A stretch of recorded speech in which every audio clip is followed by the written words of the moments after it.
Parte semana 2 com Jesus.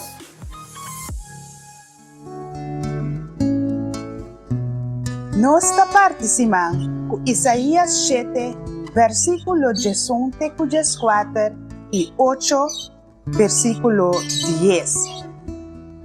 Pide, Senhor, bo Deus, qualquer señal, seja te abau del reino de morto ou alto na cielo.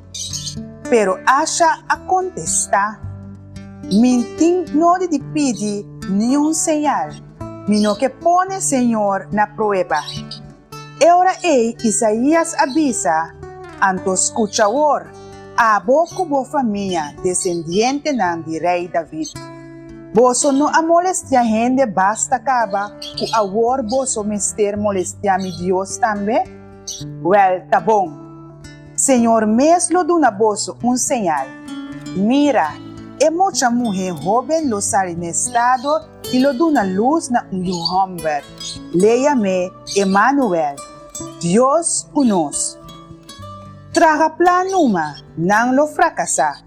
Plan y estrategia numa, lo no sirve para nada. Pa sobra Dios, ta conos.